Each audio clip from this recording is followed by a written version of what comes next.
চলছে মগরাহাট দক্ষিণ 24 পরগনা। শট ছিল রাকিবের,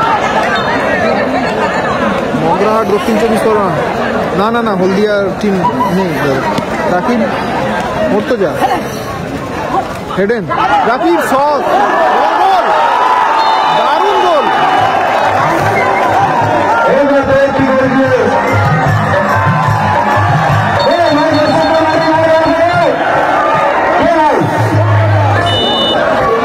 এক গোলে আগিয়ে গেল রাকিব মর্তজার করা গোলে।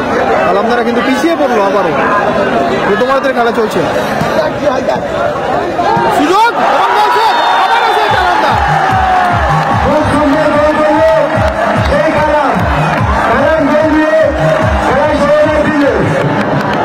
দারুণ খেলা, দারুণ সেই কালামদা।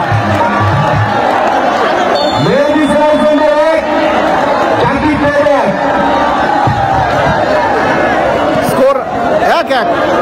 গোল আবার সঙ্গে সঙ্গে গোল শোধ করে দিল কালামদা। স্কোর 1-1।